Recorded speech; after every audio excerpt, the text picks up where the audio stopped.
السلام علیکم. اذان.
أشهد أن لا إله إلا الله وحده لا شريك له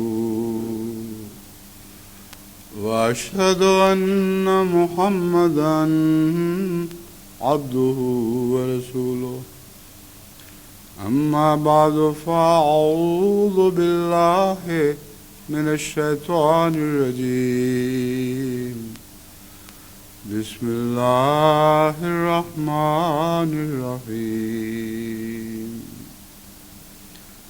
الحمد لله رب العالمين الرحمن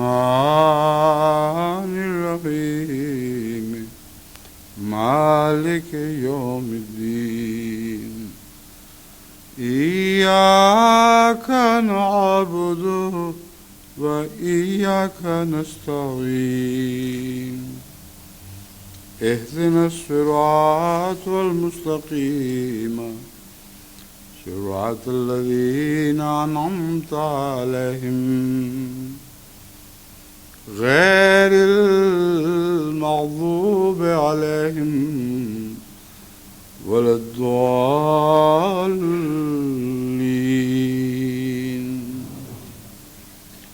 يا أيها الذين آمنوا اتقوا الله وكونوا مع الصادقين. سورہ توبہ التوبہ آیت 119. یہ وہ آیت ہے جو گزشتہ خطبے میں نے تلاوت کی تھی، اور اسی آیت کی تشریح میں حضرت اقدس مسیح موعود علیہ السلام کے کچھ حوالے ابھی باقی تھے جو پڑھ کے سنائے نہ جا سکے.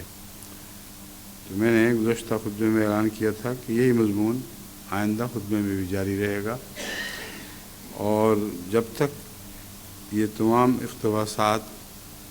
ان تمام اقتباسات کا مضمون جماعت کو سمجھانا دیا جائے، ہم دوسرے مضمون میں داخل نہیں ہوں گے. تو آج پھر یہیں سے میں بات شروع کرتا ہوں.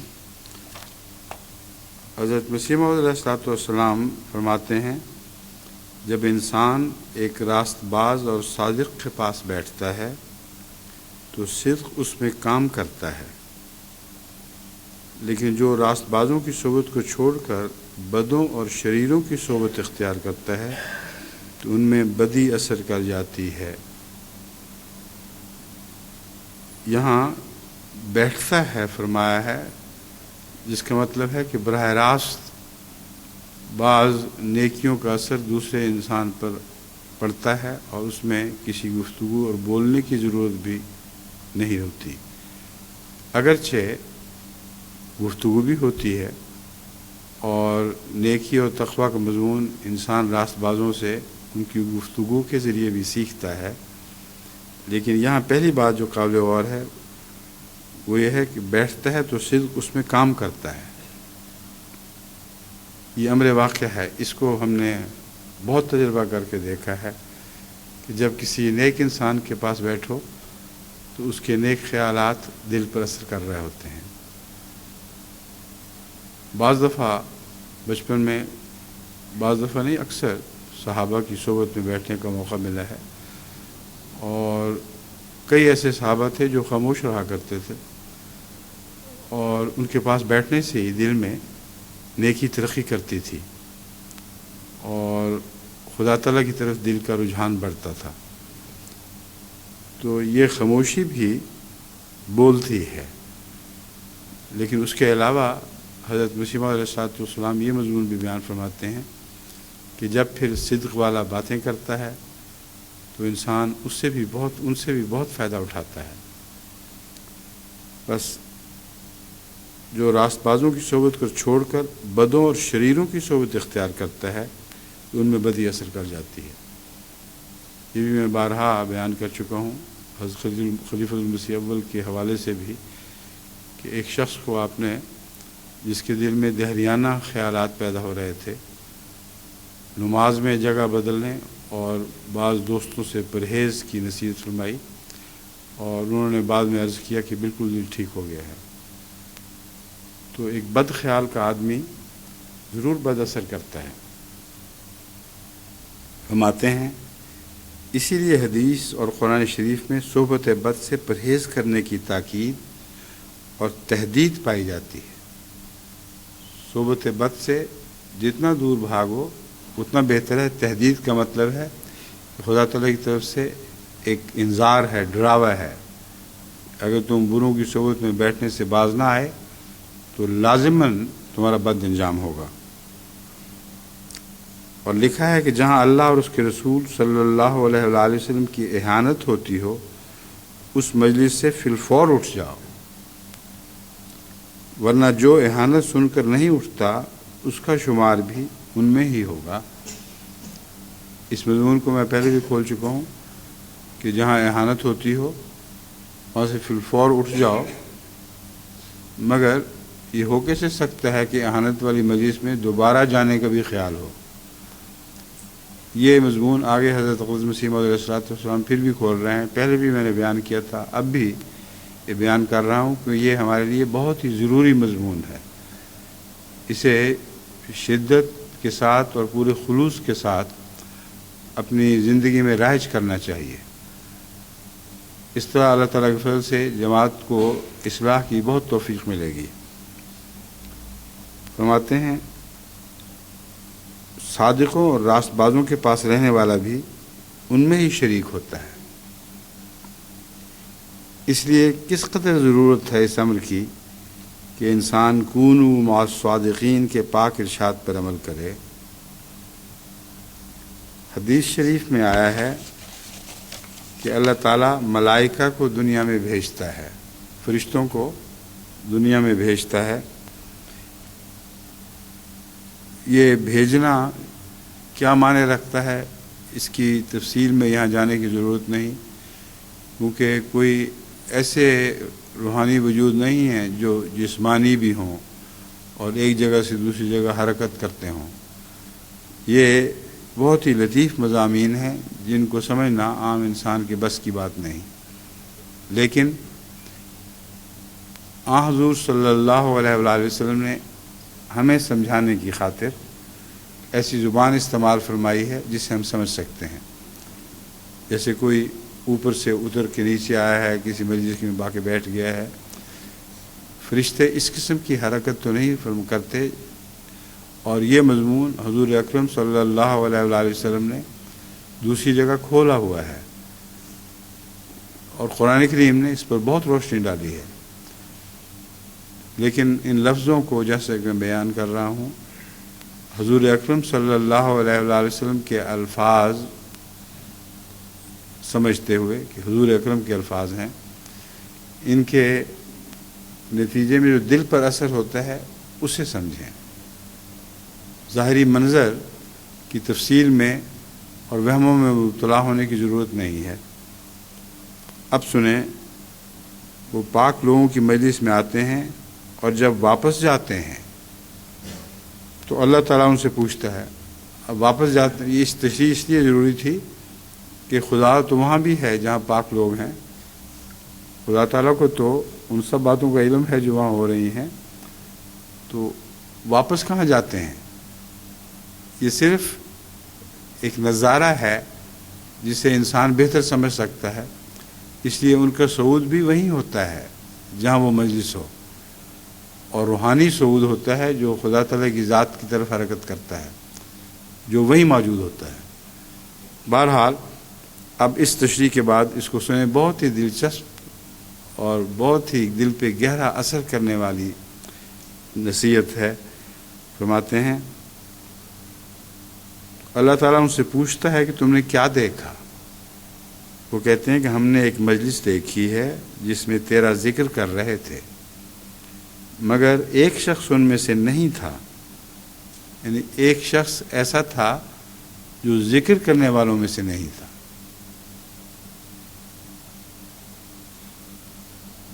تو اللہ تعالیٰ فرماتا ہے کہ نہیں، وہ بھی ان میں ہی سے ہے، کیونکہ انہم قوم لا یشقی جلیسہم، کہ یہ ایسی قوم ہے کہ ان کا ساتھی محروم اور بدبخت نہیں رہ سکتا.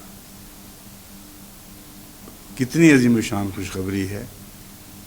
ایک انسان اگر براہ راست صحبت سے استفادے کا فیصلہ نہ بھی کرے، یہ نیت لے کر نہ بھی بیٹھے، ویسے چلتا ہوا تھک کر کسی ایسی صحبت میں بیٹھ جائے، اس کو بھی فائدہ پہنچتا ہے. اس سے صاف معلوم ہوتا ہے، حضرت مسیح علیہ السلام فرماتے ہیں، اس سے صاف معلوم ہوتا ہے کہ صادقوں کی صحبت سے کس قدر فائدے ہیں. سخت بد نصیب ہے وہ شخص جو صحبت سے دور ہے. غرض نفس مطمئنہ کی تاثیروں میں سے یہ بھی ہے کہ وہ اطمینان یافتہ لوگوں کی صحبت میں اطمینان پاتے ہیں. نفس مطمئنہ وہ نفس ہے جو اللہ تعالیٰ سے کامل طور پر راضی ہو چکا ہو. اور یہ جو ہے اللہ کے ذکر سے اطمینان پانا، اس کی ایک یہ صورت ہے کہ ان لوگوں سے کے پاس بیٹھو جو مجسم ذکر ہو چکے ہوں اور نفس مطمئنہ رکھتے ہوں. ان کے دل میں کوئی خلش نہیں ہوتی کسی اور طرف رخ کرنے کی، صرف اللہ ان کے لیے کافی ہو جاتا ہے اور خدا ہی کی ذات میں رہتے ہیں. فرمایا نفس مطمئنہ کی تاثیروں میں سے یہ بھی ہے کہ وہ اطمینان یافتہ لوگوں کی صحبت میں اطمینان پاتے ہیں. وہاں جا کے ان کو سکون ملتا ہے، دل کو یعنی دل آنکھیں ٹھنڈی ہوتی ہیں، دل اطمینان پا جاتا ہے. یہ بھی ایک تجربہ ہے جو میں یقین رکھتا ہوں کہ آپ میں سے بہتوں کو ہوا ہوگا کہ اطمینان یافتہ آدمی کے پاس پہنچ کر دل پہ گہرا سکون طاری ہو جاتا ہے.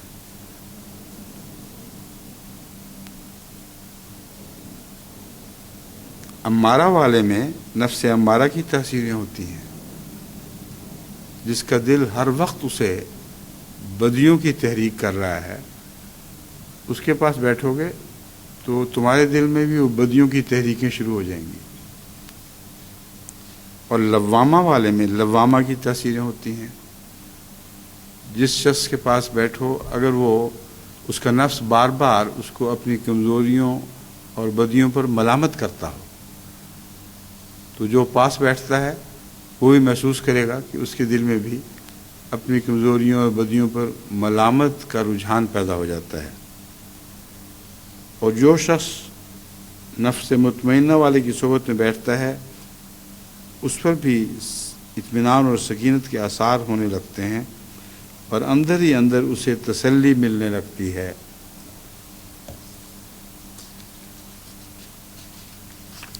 اس سے پہلے اگرچہ نفس مطمئنہ کا ذکر گزر چکا ہے، مگر اب چونکہ تدریج میں ذکر فرما رہے ہیں اس لیے آخر پر پھر نفس مطمئنہ کا ذکر ضروری تھا۔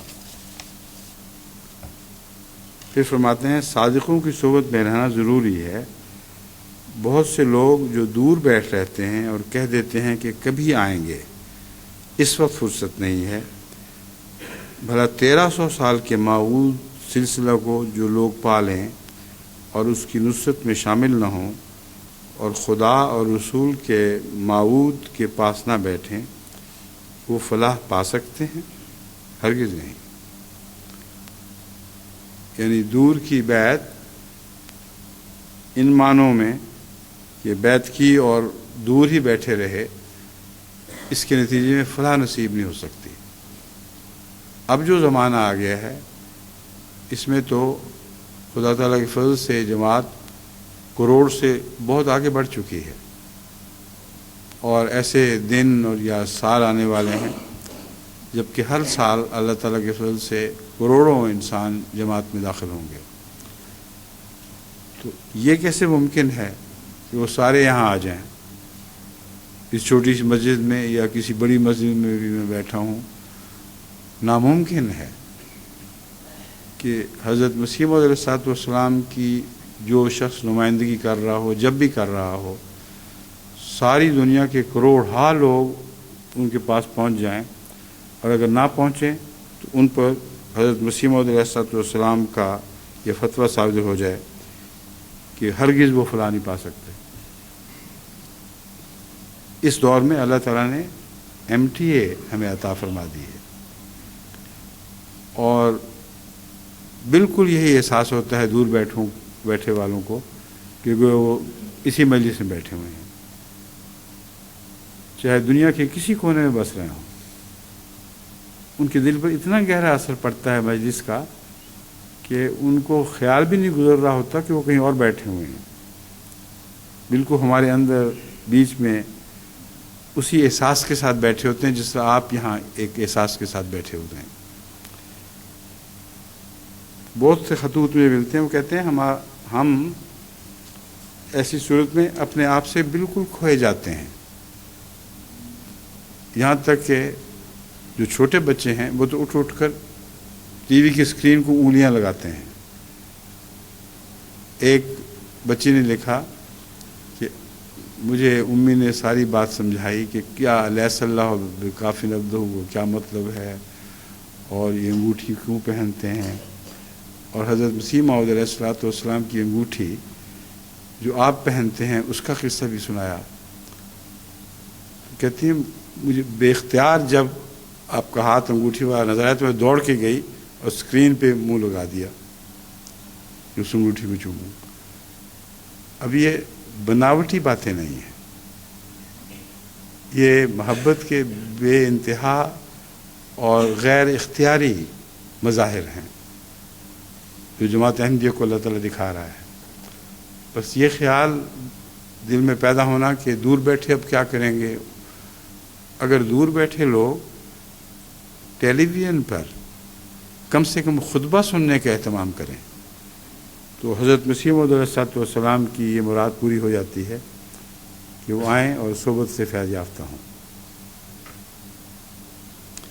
فرمایا ہم خدا خواہی و ہم دنیائے دوں، این خیال است و محال است و جنوں، کہ خدا بھی چاہو اور دنیا بھی چاہو، یہ خیال ہے، محض محال ہے، ناممکن ہے اور جنون ہے۔ بس یہ دو چیزیں اکٹھی نہیں چل سکتی۔ اگر خدا چاہتے ہو تو خدا چاہنے کے لیے جو تقاضے ہیں وہ تقاضے پورے کرو، اگر دنیا چاہتے ہو تو دنیا کی طرف منہ کر لو، اور یہ بین بین کا رستہ اختیار نہیں کیا جا سکتا۔ دنیا چاہتے ہوئے خدا چاہتے ہو تو پھر لازماً رفتہ رفتہ دنیا سے دور ہٹنا اور خدا کی طرف آگے بڑھنا لازم ہوگا۔ فرماتے ہیں دین تو چاہتا ہے کہ مصاحبت ہو، پھر مصاحبت سے گریز ہو تو دینداری کے حصول کی امید کیوں رکھتا ہے؟ ہم نے بارہا اپنے دوستوں کو نصیحت کی ہے اور پھر کہتے ہیں کہ وہ بار بار یہاں آ کر رہیں اور فائدہ اٹھائیں، مگر بہت کم توجہ کی جاتی ہے۔ لوگ ہاتھ میں ہاتھ دے کر دین کو دنیا پر مقدم کر لیتے ہیں، مگر اس کی پرواہ کچھ نہیں کرتے۔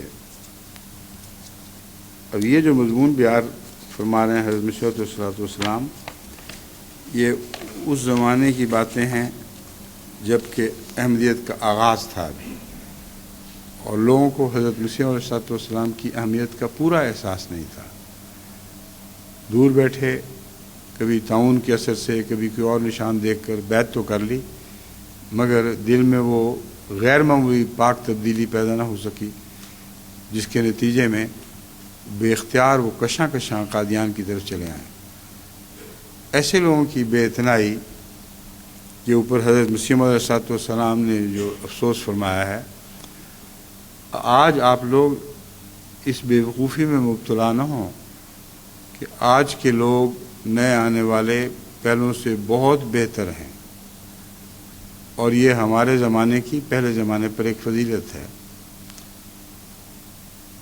اگر بہتر ہیں تو وہ درد جو مسیح موعود کے دل میں اس وقت پیدا ہوا ہے جب تحریر فرما رہے تھے، وہ درد ہے جو خدا نے قبول فرمایا ہے۔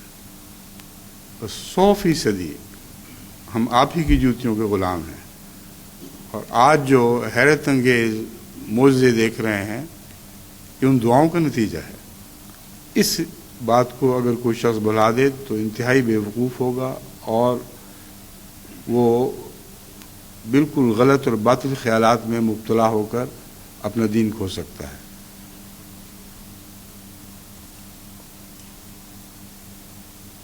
فرماتے ہیں جو میرے پاس کثرت سے نہیں رہتے اور ان باتوں سے جو خدا تعالیٰ ہر روز اپنے سلسلے کی تائید میں ظاہر کرتا ہے نہیں سنتے اور دیکھتے، وہ اپنی جگہ پر کیسے ہی نیک اور متقی اور پرہیزگار ہوں۔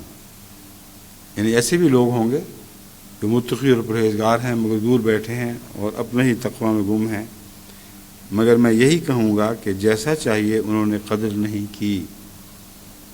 میں پہلے کہہ چکا ہوں کہ تکمیل علمی کے بعد تکمیل عملی کی ضرورت ہے۔ علم کی تکمیل کے بعد عمل کی تکمیل کی ضرورت ہے، بس تکمیل عملی بدون تکمیل علمی کے محال ہے۔ عملی تکمیل علمی تکمیل کے بغیر ناممکن ہے۔ یہ مضمون ہے جو ذرا ٹھہر کر سمجھانے والا ہے۔ فرمایا بس تکمیل عملی بدون تکمیل علمی کی محال ہے، اور جب تک یہاں آ کر نہیں رہتے تکمیل علمی مشکل ہے۔ بار بار خطوط آتے ہیں کہ فلاں شخص نے اعتراض کیا اور ہم جواب نہ دے سکے، یہ مراد ہے۔ اس کی وجہ کیا ہے؟ یہی کہ وہ لوگ یہاں نہیں آتے اور ان باتوں کو نہیں سنتے جو خدا تعالیٰ اپنے سلسلے کی تائید میں علمی طور پر ظاہر کر رہا ہے۔ بس اگر تم واقعی اس سلسلے کو شناخت کرتے ہو اور خدا پر ایمان لاتے ہو اور دین کو دنیا پر مقدم کرنے کا سچا وعدہ کرتے ہو، تو میں پوچھتا ہوں کہ اس پر عمل کیا ہوتا ہے؟ کیا کونوا مع الصادقین کا حکم منسوخ ہو چکا ہے؟ اگر تم واقعی ایمان لاتے ہو اور سچی خوش قسمتی یہی ہے تو اللہ تعالیٰ کو مقدم کر لو۔ اگر ان باتوں کو ردی اور فضول سمجھو گے تو یاد رکھو خدا تعالیٰ سے ہنسی کرنے والے ٹھہرو گے۔ الحکم جلد 31 24 اگست 1901۔ اب میں دوبارہ اس حصے کو لیتا ہوں جس کے متعلق میں نے کہا تھا ٹھہر کر سمجھانے والی بات ہے۔ حضرت صلی اللہ علیہ وآلہ وسلم کا مقام اور مرتبہ یہ تھا کہ بغیر علم عطا کیے بھی تزکیہ نفس فرماتے تھے، اور وہی تزکیہ نفس کا مضمون حضرت مسیح موعود علیہ السلام کے زمانے میں بھی جاری ہوا، بس آپ کی تحریر کا پہلا حصہ اس سے متعلق ہے، جہاں پاس بیٹھنے والے پر اثر پڑ رہا ہے، بغیر گفتگو کے اثر پڑ رہا ہے، اس مضمون کو حضرت مسیح موعود علیہ السلام بھولے نہیں ہیں۔ یہ بظاہر یہ خیال پیدا ہوگا کہ علمی تکمیل ہی کو آپ اہمیت دے رہے ہیں۔ سب سے پہلی بات آپ نے یہ بیان فرمائی ہے کہ نیک کی صحبت اختیار کرو تو بغیر گفتگو کے بھی تمہارے دل میں نیکی سرایت کر جائے گی، اور یہ رسول اللہ صلی اللہ علیہ وآلہ وسلم کا فیض ہے جو آج تک جاری ہے۔ پہلے رسولوں میں یہ بات سنی نہیں تھی تو کم کم ہوگی، مگر خصوصیت سے اس کا ذکر نہیں ملتا۔ حضرت صلی اللہ علیہ وآلہ وسلم کو اللہ تعالیٰ نے جو خصوصیت اور امتیاز بخشا ہے، اگر یہ آپ تک ہی ٹھہر جاتا تو تمام آنے والے زمانوں کو آپ کا فیض کیسے پہنچ سکتا تھا؟ اس لیے یہ فیض صرف حضرت مسیح موعود علیہ السلام کے ذریعے ہی نہیں پہنچا، بلکہ کثرت کے ساتھ جو آپ مشاہدہ کرتے ہیں کہ دل سے کی نیکی دل پر اثر کر جاتی ہے، وہی فیض ہے اور عام ہو چکا ہے۔ اس بات کو تفصیل سے بیان کرنے کے بعد پھر حضرت مسیح موعود علیہ السلام علم کی ضرورت بھی بیان فرماتے ہیں، جیسا کہ قرآن کریم میں فرمایا گیا، اعوذ باللہ من الشیطان الرجیم، بسم اللہ الرحمن الرحیم، وَيُعَلِّمُهُ الْكِتَابَ وَالْحِکْمَةَ ان کانوا من قبل لفی ضلال مبین، کہ محمد رسول اللہ تزکیہ نفس کے بعد تعلیم کتاب اور کتاب کی حکمتیں بھی بیان فرماتے ہیں۔ اب یہ مضمون ہے جو حضرت مسیح موعود علیہ السلام نے شروع فرمایا ہے۔ کہتے ہیں تکمیل علمی کے بعد تکمیل عملی کی ضرورت ہے، کیونکہ جب تک علوم میں انسان ترقی نہ کرے، اس کا نفس ان اعمال پر تیار نہیں ہوتا جو علوم کے نتیجے میں اعمال خود بخود ظاہر ہونے چاہیے۔ فرمایا تم نیک عمل کیسے بنو گے اگر وہ علوم حاصل نہیں کیے جن کے نتیجے میں کوئی عمل بھی عطا ہوا کرتا ہے۔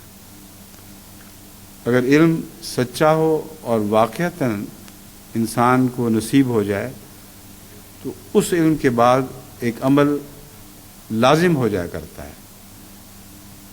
یہ حکمت کی بات ہے جو سمجھانے والی ہے۔ آپ کو علم ہے کہ کسی چیز کے متعلق علم ہے کہ یہ میری صحت کے لیے اچھی ہے، تو آپ اسے پرے نہیں پھینکیں گے۔ آپ کا عمل آپ کے علم کی سچائی کو اس طرح ظاہر کرے گا کہ آپ اسے حاصل کرنے کی کوشش کریں گے۔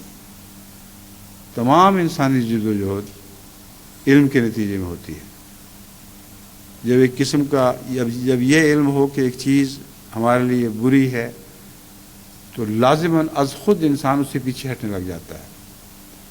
بس عمل کی تکمیل علم کی تکمیل کے ساتھ وابستہ ہے، اور ہر علم ترقی کرتا ہے، اور جوں علم ترقی کرتا ہے ساتھ ساتھ عمل بھی ترقی کرتا ہے۔ یہ حکمت کی بات حضرت مسیح علیہ السلام یوں فرما رہے ہیں، بس تکمیل عملی بدون تکمیل علمی کے محال ہے، ناممکن ہے، اور جب تک یہاں آ کر نہیں رہتے تکمیل علمی مشکل ہے۔ اب یہاں آ کر نہیں رہتے کا جواب تو اللہ تعالیٰ نے ہمیں MTA کے ذریعے دے دیا ہے۔ فرماتے ہیں بارہا خطوط آتے ہیں کہ فلاں شخص نے اعتراض کیا اور ہم جواب نہ دے سکے، یہ اب بھی ہوتا ہے، اور ہر ایسے سائل کو میں جواب دیتا ہوں کہ آپ اگر اب تک MTA پر ایسے پروگراموں کا مطالعہ کرتے جن میں علمی سوالات کے جواب دیے گئے ہیں، تو اتنی کثرت کے ساتھ مختلف سوالات کے ہر پہلو پر مختلف وقتوں میں بحث کی گئی ہے کہ اس کثرت کو دیکھ کر ڈر آتا ہے کہ اس سارے کو لوگ کیسے سن سکیں گے. لیکن جب بھی سنیں گے، جتنا بھی سنیں گے، وہ یہ دیکھ کر اللہ تعالیٰ کے فضل کے ساتھ حیران ہوں گے کہ کسی دشمن کا کوئی بھی اعتراض باقی نہیں رہا جس کے ہر پہلو سے متعلق کوئی بات نہ ہو چکی ہو. تو پھر خطوں کے ذریعے مجھے پوچھتے ہیں کہ ہمیں لکھ کے بتاؤ. میں کہتا ہوں کہ میرے لیے یہ تو بالکل ممکن نہیں ہے کہ میں آپ کے خط کے جواب میں 10,000 صفحے کی ایک کتاب بھیج دوں اور نہیں لکھواؤں. وہ باتیں جو اکٹھی کی گئی ہیں، اگر واقعتاً ان کو تفصیل سے ساری مجالس کو، اور ان میں درس قرآن بھی شامل ہے، اس میں بھی بہت سے نکات بیان ہوتے ہیں، اس میں ہر قسم کے پروگرام شامل ہیں، یہاں تک کہ بچوں کے پروگرام بھی شامل ہیں. ان کو اگر اکٹھا کر کے لکھو تو واقعی کم از کم 10,000 صفحے کی کتاب بنے گی. تو کیسے ممکن ہے؟ عجیب سوال کرتے ہیں. لا علمی ہے تو اتنی لا علمی ہے کہ پتہ ہی نہیں کہ ان سب باتوں کا جواب آ چکا ہے. کوئی پاکستان سے لکھ رہا ہے بچہ، سیال کوٹ کے کسی گاؤں سے، کہ مجھے ان سوالات کے جواب اپنے ہاتھ سے لکھ کے بھیجیں. اور سوالات ایسے ہیں جن میں واقعتاً کم سے کم 1,000 صفحے کا خط مجھے لکھنا پڑے گا یا لکھوانا پڑے گا.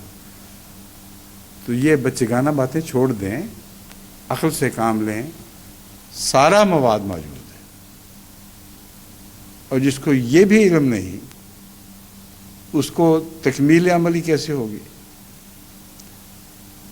اس لیے جماعتوں میں اس علم کو شہرت دینا ضروری ہے.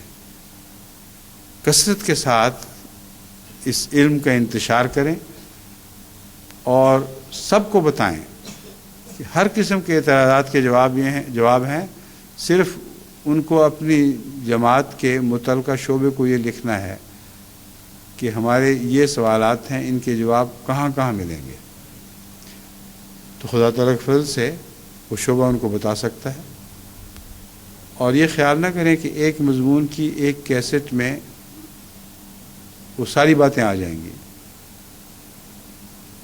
اس لیے کم سے کم 20, 30, 40, 50 کیسٹس ایسی ہوں گی جن میں تفصیل موجود ہے، اور ہر کیسٹ میں کچھ نہ کچھ نئی باتیں ہیں. بس اس کے لیے اپنی توفیق کے مطابق وقت زیادہ ہو تو زیادہ، کم ہو تو کم توجہ کریں. اور آپ کو میں یقین دلاتا ہوں کہ ہر قسم کے اعتراضات کے جواب دینے کی آپ کو مہارت نصیب ہو جائے گی.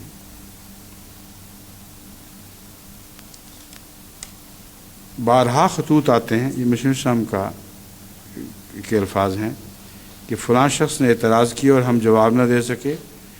اس کی وجہ کیا ہے؟ یہی کہ وہ لوگ یہاں نہیں آتے اور ان باتوں کو نہیں سنتے جو خدا تعالیٰ نے اپنے سلسلے کی تائید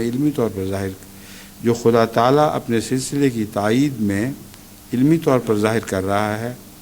بس اگر تم واقعی اس سلسلہ کو شناخت کرتے ہو اور خدا پر ایمان لاتے ہو اور دین کو دنیا پر مقدم کرنے کا سچا وعدہ کرتے ہو، تو میں پوچھتا ہوں کہ اس پر عمل کیا ہوتا ہے؟ کیا کونوا مع الصادقین کا حکم منسوخ ہو چکا ہے؟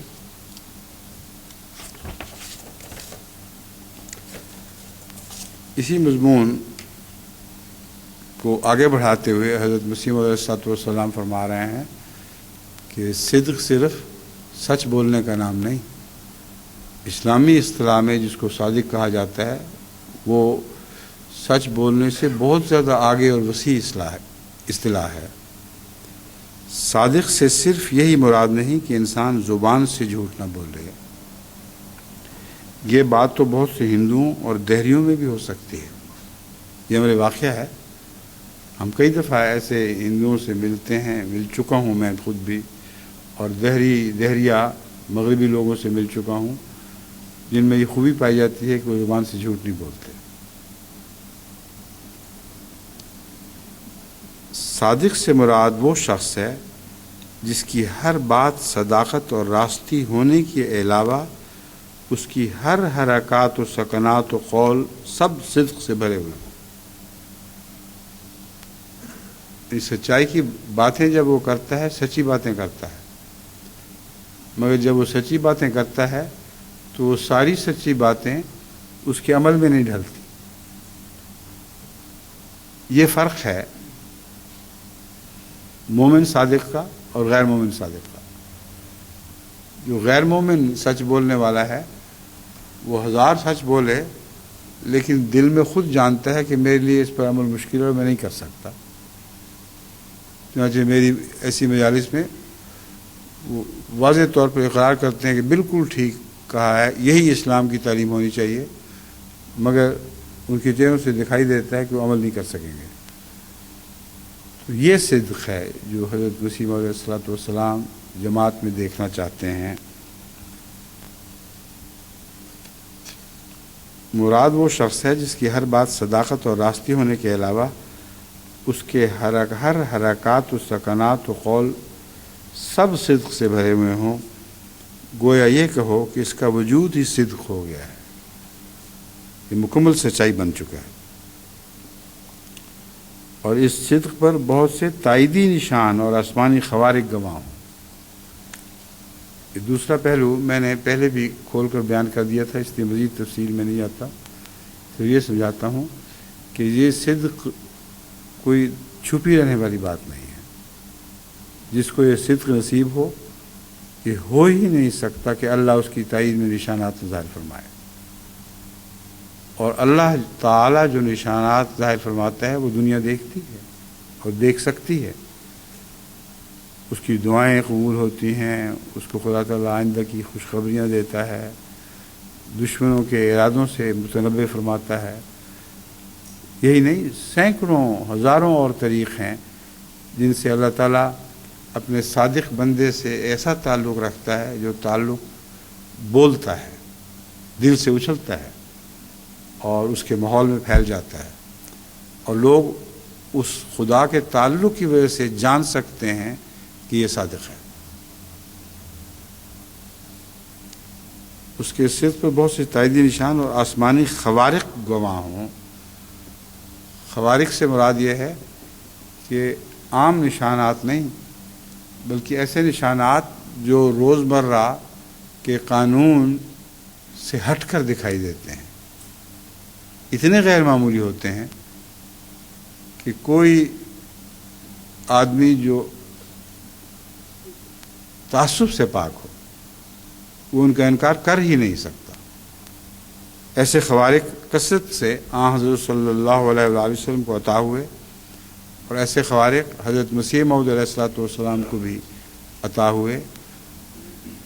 مثلا پاگل کتے کے کاٹے ہوئے کا جو عبد الکریم پر اثر تھا، اور ڈاکٹروں نے کہہ دیا تھا کہ اس کا کوئی علاج ہو ہی نہیں سکتا۔ جب وہ پاگل پن عود کر آیا، دوبارہ حملہ کیا، تو چوٹی کے ڈاکٹروں نے جو اس فن کے ماہر تھے یہ تار بھیجا کہ کچھ نہیں کیا جا سکتا۔ Nothing can be done for poor عبد الکریم۔ یہ عبد الکریم خالی ہوگا۔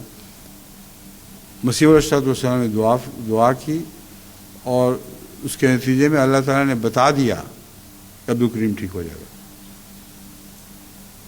آج تک اس عبد الکریم کی نسل حیدرآباد دکن میں موجود ہے اور بہت کثرت سے پھیل چکی ہے۔ ہر ان میں سے ایک زندہ گواہ بن گیا ہے۔ اس کو کہتے ہیں خوارق کا ظہور۔ بس حضرت مسیح موعود علیہ الصلوۃ والسلام خوارق کو صرف اپنے لیے خاص نہیں فرما رہا ہے، یہ ہے جو خوشخبری ہے۔ فرمایا تم صادق بنو اور دیکھو کہ تمہاری تائید میں بھی خدا تعالیٰ خوارق دکھائے گا، اور ان خوارق کے نمونے میں بھی احمدیوں میں دیکھتا رہتا ہوں۔ واقعتاً بہت سے احمدی ایسے ہیں جن کی تائید میں اللہ خارق عادت مجھے دکھاتا چلا جا رہا ہے، اور یہ دنیا میں پھیلے پڑے ہیں۔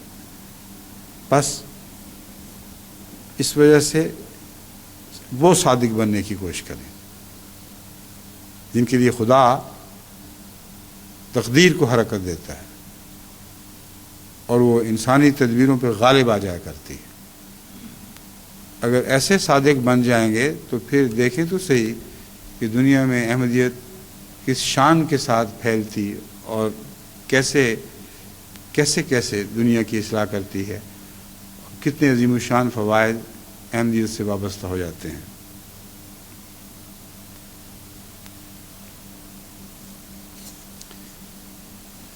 فرمایا چونکہ صحبت کا اثر ضرور ہوتا ہے، اس لیے جو شخص ایسے آدمی کے پاس جو حرکات و سکنات، افعال و اقوال میں خدائی نمونہ اپنے اندر رکھتا ہے، صحت نیت،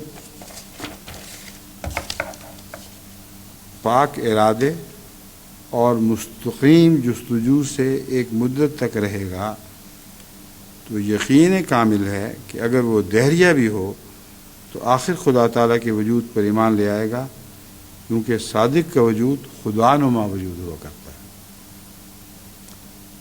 حضرت مسیح موعود علیہ السلام نے بھی بہت سے دہریوں کو شفا بخشی، اور ان کو جو پاس آئے اور کچھ دیر ٹھہرے اور خدا نمائی کے نشان دیکھے، لیکن جو آئے اور گزر گئے ان کی اصلاح تو نہیں ہو سکتی تھی، نہ ہی ان کے لیے یہ موقع تھا کہ وہ ٹھہر کر تازہ بتازہ نو نو نشانات کا خود مشاہدہ کر سکے۔ پاک ارادے، نیت صاف ہونی ضروری ہے، اور مستقیم جستجو۔ مستقیم جستجو ایک بہت ہی پیارا محاورہ حضرت مسیح موعود علیہ السلام نے ایجاد فرمایا ہے۔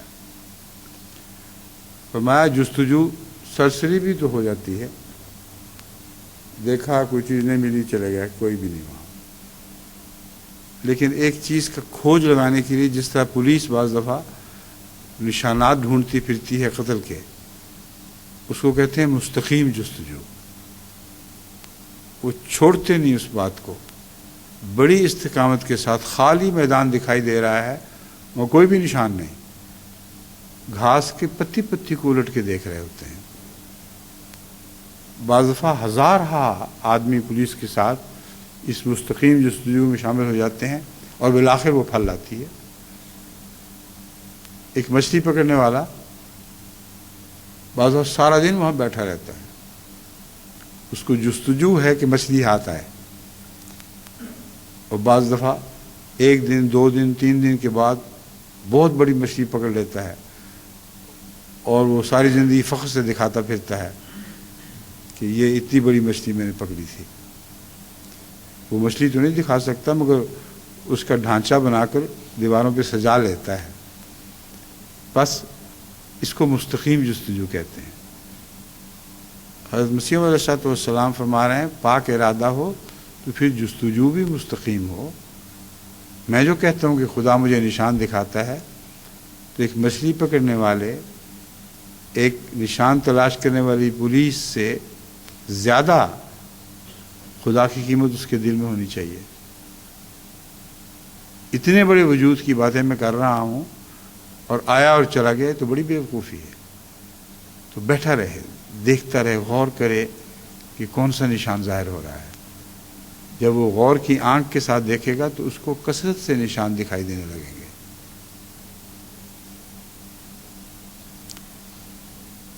تو یقین کامل ہے کہ وہ دہریہ بھی ہو تو آخر خدا تعالیٰ کے وجود پر ایمان لے آئے گا، کیونکہ صادق کا وجود خدا نما وجود ہوتا ہے، وہ اس کے وجود میں اللہ کو دیکھ لیتا ہے۔ انسان اصل میں انسان ہے، یعنی 2 محبتوں کا مجموعہ ہے۔ انس کہتے ہیں پیار کو، مجھے اس سے انس ہے۔ تو فرمایا لفظ انسان دراصل انسان تھا، جو کثرت استعمال سے انسان میں بدل گیا۔ یہ عربی کا قاعدہ ہے کہ کثرت استعمال کے ساتھ جو مشکل حرکات ہیں وہ آسان حرکات میں بدلتی رہتی ہیں۔ سب سے آسان حرکت زیر کی حرکت ہے، انس میں جو پیش کی حرکت ہے یہ سب سے مشکل ہے، اس کے بعد پھر زبر کی حرکت اس سے کم مشکل، پھر زیر کی حرکت سب سے آسان. تو یہ دراصل انسان تھا یہ لفظ جو انسان میں تبدیل ہو گیا، لیکن معنی وہی رکھتا ہے، دو محبتوں کا مجموعہ. ایک انس وہ خدا سے کرتا ہے، دوسرا انس انسان سے، کیونکہ انسان کو تو اپنے قریب پاتا ہوا دیکھتا ہے اور اپنی بنی نوع کی وجہ سے اس سے جھٹ پٹ متاثر ہو جاتا ہے. فطرت میں تو اللہ کا انس بھی ہے اور بندوں کا انس بھی ہے، لیکن اللہ ہر شخص کو قریب دکھائی نہیں دے سکتا، مگر انسان فرمایا اپنی جنس کا جو ہے اس کو انسان فوراً دیکھتا ہے اور اپنے ہم جنس ہونے کی وجہ سے اس سے متاثر ہوتا ہے. بس جو بھی قریب ہے چیز وہ ضرور اپنا اثر دکھاتی ہے، اور جو دور ہے وہ رفتہ رفتہ اپنا اثر کھو دیتی ہے، یا اثر ہے تو واضح طور پر محسوس نہیں ہوتا. پنجابی میں لوگ کہتے ہیں، نہایت بیہودہ سی مثال ہے کہ خدا نیڑے کہ کسن، تم جو خدا سے ڈرتے پھرتے ہو دیکھو نزدیک کیا، مکہ نزدیک ہے یا اللہ نزدیک ہے. تو نہایت ہی جاہلانہ بات ہے، مگر اس بات میں بھی صداقت ضرور ہے، کیونکہ اکثر لوگ جو ہمیں دکھائی دے رہے ہیں آج پاکستان میں یا دوسرے ممالک میں، وہ کسن سے ڈرتے ہیں، اللہ سے نہیں ڈرتے، خواہ اللہ پر یقین بھی رکھتے ہوں. یہ مسئلہ ہے جو مسیح موعود بیان فرما رہے ہیں، اپنی بنی نوع کی وجہ سے اس سے جھٹ پٹ متاثر ہو جاتا ہے. اس لیے کام صادق کی مائیت اسے وہ نور عطا کرتی ہے جس سے خدا کو دیکھ لیتا ہے اور گناہوں سے بچ جاتا ہے. اب صادق کی مائیت میں اگر وہ سچی مائیت ہے تو جس وجود کو دیکھ رہا ہے وہ خدا نما ہوتا ہے، وہاں نظر ٹھہر نہیں جاتی. یہ باتیں میں پہلے بھی کھول چکا ہوں کہ ایسے لوگ جو پیر پرستی کا رجحان رکھتے ہیں وہ صادق کی صحبت اختیار کرنے کی اہلیت ہی نہیں رکھتے. ان کو صرف پیر ہی دکھائی دے دیتا ہے، اور اگر وہ سچا تھا بھی تو خدا کی طرف اس کی انگلیاں نہیں اٹھ رہی ہوتی. اگر اٹھتی ہیں تو یہ بے وقوف اپنے پیر پرستی کے رجحان کی وجہ سے ان کو دیکھ نہیں سکتا، تو وہاں جا کے نظر ٹھہر گئی جو مقصود نہیں ہے، اس سے نظر اوپر اٹھنی چاہیے تھی. تو دونوں کی سچی تعریف فرما دی. صادق بھی وہ جس کی مائیت سے اسے وہ نور عطا ہو جو خدا دکھا دے، اور طلبگار بھی مستقیم جستجو کے ساتھ طلب کرنے والا خدا کو اس وجود میں دیکھے، نہ کہ صرف اس وجود پر نظر ٹھہر جائے. فرمایا اور گناہوں سے بچ جاتا ہے. اب گناہوں سے بچنے کا طریق کیا ہے؟ جب آپ دیکھ رہے ہیں ایک دیکھنے والے کو جو آپ کے حال سے باخبر ہے تو لازم ہے کہ آپ گناہوں سے بچیں گے. الحکم جلد 44 30 نومبر 1901. پھر فرمایا یاد رکھنا چاہیے کہ بیعت اس غرض سے ہے کہ تا و تقویٰ کہ جو اول حالت میں تکلف اور تصنع سے اختیار کی جاتی ہے دوسرا رنگ پکڑے اور ببرکت توجہ صادقین و جذبہ کاملین طبیعت میں داخل ہو جائے اور اس کا جز بن جائے. یہ عبارت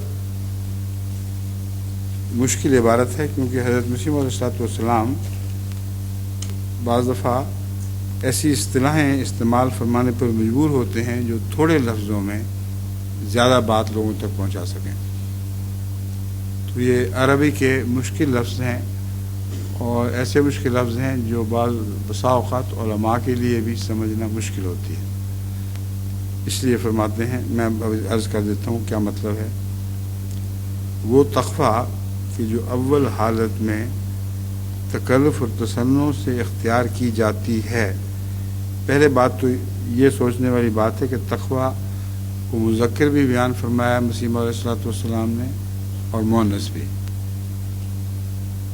تقویٰ جو حقیقی تقویٰ اور آخری تقویٰ ہے وہ مذکر ہی کہلاتا ہے، لیکن جو تقویٰ کی حالت ہے سچا اصل تقویٰ نہیں، اسے مسیح موعود علیہ الصلوۃ والسلام مؤنث میں استعمال فرما رہے ہیں، کیونکہ آغاز میں جو ترقی کے لیے تقویٰ ضروری ہوا کرتا ہے، جیسا ھدی للمتقین فرمایا گیا، یہ تقویٰ وہ تقویٰ نہیں ہے جو اس کوشش اور جد و جہد کے بعد نصیب ہوگا۔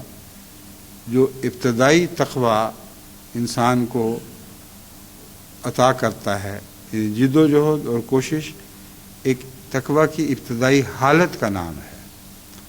بس اس حالت کو پیش نظر رکھتے ہوئے کہ یہ ایک حالت ہے، حضرت مسیح موعود علیہ الصلوۃ والسلام اس کو تانیث میں بیان فرماتے ہیں۔ چنانچہ سچے تقوی میں تو تصنع ہو ہی نہیں سکتا، سچے تقوی میں تکلف کیسا؟ تو تکلف اور تصنع کے الفاظ صاف بتا رہے ہیں کہ قرآنی اصطلاح تقوی کی بات نہیں ہو رہی، بلکہ قرآنی اصطلاح اس تقوی کی بات ہو رہی ہے جو ایک حالت کا نام ہے، جو تکلف اور تصنع سے اختیار کرنی پڑتی ہے تاکہ بالآخر اس کوشش کے نتیجے میں آخری تقوی نصیب ہو جائے۔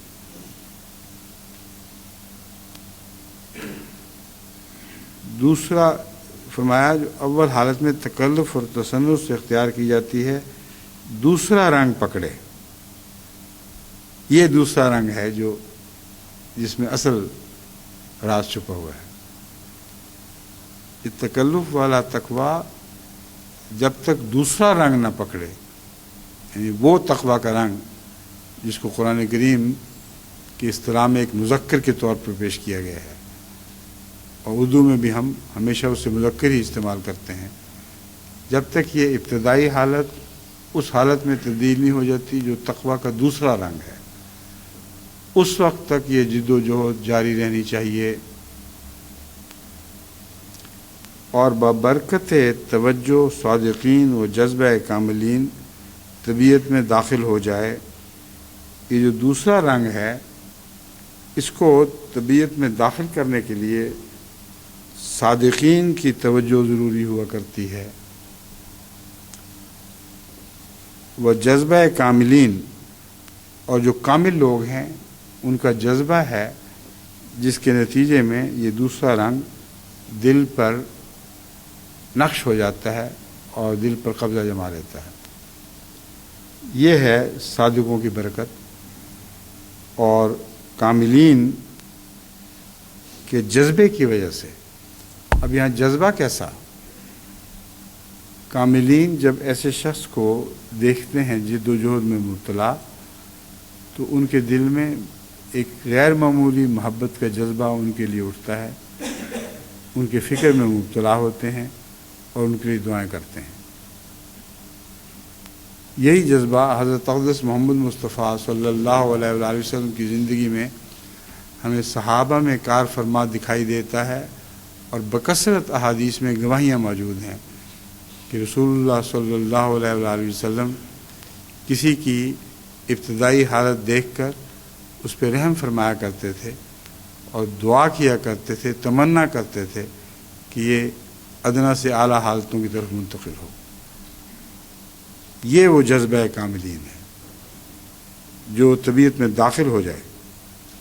جب تک داخل نہ ہو جائے، اس کا جز نہ بن جائے، اس وقت تک ایسے سالک کو امن سے نہیں بیٹھنا چاہیے۔ اس کے بعد پھر کیا ہوگا؟ اور وہ مشکاتی نور دل میں پیدا ہو جاوے۔ وہ مشکات جس کا قرآن کریم میں ذکر ہے، مثل نور ہی، اسی مشکات کی طرف اشارہ فرمایا ہے کہ حضرت محمد مصطفیٰ صلی اللہ علیہ وآلہ وسلم تو یاد رکھو وہ نور ہیں جس کے متعلق قرآن کریم نے فرمایا ہے کہ ایک مشکات کی طرح ہے جس میں اللہ کا نور چمک رہا ہے. فرماتے ہیں دل میں پیدا ہو جائے کہ جو عبودیت اور ربوبیت کے باہم تعلق شدید سے پیدا ہوتا ہے. اب دیکھیں زبان مشکل لیکن مضمون کتنا حقیقی اور یقینی اور واضح اپنی ذات میں واضح ہونا چاہیے. مگر سمجھانے کے لیے حضرت مسیح علیہ السلام کو یہ چھوٹے لفظوں میں بیان کرنے کی خاطر یہ اصطلاحیں بیان فرمانی پڑتی ہیں. یہ مشکاتی نور کیسے دل میں پیدا ہوتا ہے؟ جو عبودیت اور ربوبیت کے باہم تعلق شدید سے پیدا ہوتا ہے. عبد کو اپنے رب سے اگر بہت گہرا تعلق ہو، جیسا کہ رسول اللہ صلی اللہ علیہ وسلم عبد کامل اور اللہ الرب، تو یہ ہو ہی نہیں سکتا کہ اللہ کا نور عبد کے دل میں منتقل نہ ہو جائے. تو نوروں کے حصول کے رستے دکھا دیے ہیں، ورنہ دور کی باتیں تھیں. اور دیکھو کتنا ان باتوں سے انسان حقائق کے قریب تر ہوتا چلا جاتا ہے. جس کو متصوفین دوسرے لفظوں میں روح قدس بھی کہتے ہیں. یہ جو کیفیت ہے کہ دل میں نور جاری ہو جائے اور عبد اور رب کا تعلق ہو جائے، اس کیفیت کو جو تصوف والے لوگ ہیں وہ روح قدس بھی کہتے ہیں. اب یہاں حضرت مسیح موعود علیہ السلام نے روح القدس کی بات نہیں فرمائی ہے جو فرشتے کا نام ہے. فرمایا اس حالت کو تصوف والے لوگ روح قدس بیان کرتے ہیں کہ روح سچی ہو گئی. اس شخص کی اپنی روح سچی ہو جاتی ہے جس کے پیدا ہونے کے بعد خدا تعالیٰ کی نافرمانی ایسی بالطبع بری معلوم ہوتی ہے جیسے وہ خود خدا تعالیٰ کی نظر میں بری و مکروہ ہے. روح قدس کی تعریف یہ ہے کہ مزاج اتنا اللہ سے مل گیا، جو اللہ جس چیز کو اللہ برا دیکھتا ہے اس کو یہ بھی برا دیکھتا ہے. اور طبیعت میں کتنی آسانی سے گناہ سے نفرت پیدا ہو جاتی ہے. جب تک گناہ مکروہ دکھائی نہ دے اور برا نہ نظر آئے اس وقت تک اس سے بچنے کی کوشش بڑا مشکل کام ہے. وہ لازماً اپنی طرف کھینچے گا. فرمایا اس روح ایک کامل کے حصول کی کوشش کرو جو عبد کی اپنے رب سے سچی محبت کے نتیجے میں پیدا ہوتا ہے. یہ ہو تو اگلا کام خدا کا کام ہے. تمہیں کسی کوشش سے اس مقام کو حاصل کرنے کی ضرورت نہیں پڑے گی جو محبت کے نتیجے میں خود بخود حاصل ہو جائے گا، اور ایک نور آسمان سے تمہارے دل پر اترے گا اور تمہاری فطرت کو پاک کر دے گا. اور فطرت کی پاکیزگی کا مطلب ہے اللہ قدوس ہے تو تم بھی قدوس ہو. ایک جیسے ہو جاؤ، دونوں اپنی چاہتوں میں اپنی نفرتوں میں ایک جیسے ہو جاؤ. وہ نہ صرف خلق اللہ سے وہ خود خدا تعالیٰ کی نظر میں بری و مکروہ ہے، اور نہ صرف خلق اللہ سے انقطاع میسر آتا ہے بلکہ بجز خالق و مالک حقیقی ہر یک موجود کو کالعدم سمجھ کر فنا نظری کا درجہ حاصل ہو جاتا ہے. یعنی جب یہ حالت پیدا ہو تو اللہ تعالیٰ کے سوا جو خالق و مالک حقیقی ہے دوسرے تمام وجود گویا نظر سے غائب ہو جاتے ہیں، ان کی حقیقت ہی کوئی نہیں رہتی، عدم میں ڈوب جاتے ہیں. یعنی دنیا موجود تو رہتی ہے لیکن ان کی اہمیت ایک ذرے برابر بھی نہیں رہتی کہ وہ خدا کے مقابلے پر اس کو اہمیت دیں. وہ پھرتے ہیں سرسری نظر سے دنیا کو دیکھ رہے ہیں، اس کے حسن کا بھی ملاحظہ کرتے ہیں، مگر وہ حسن ان کو اپنی جانب نہیں کھینچ سکتا کہ خدا سے ہٹ کر ادھر جائیں. ابھی مضمون باقی ہے اور وقت ختم ہو گیا. انشاءاللہ اسی مضمون سے آئندہ شروع کریں گے اور پھر اگلی آیات.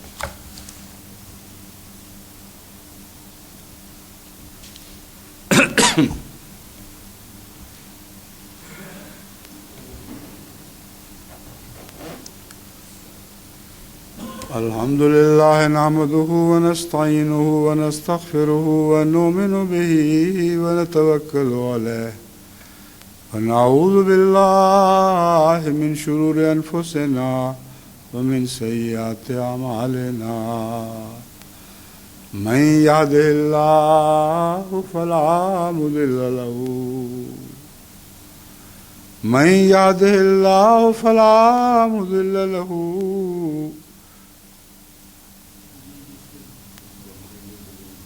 ومن يضلله فلا هادي له ونشهد أن لا إله إلا الله وحده لا شريك له ونشهد أن محمدا عبده ورسوله.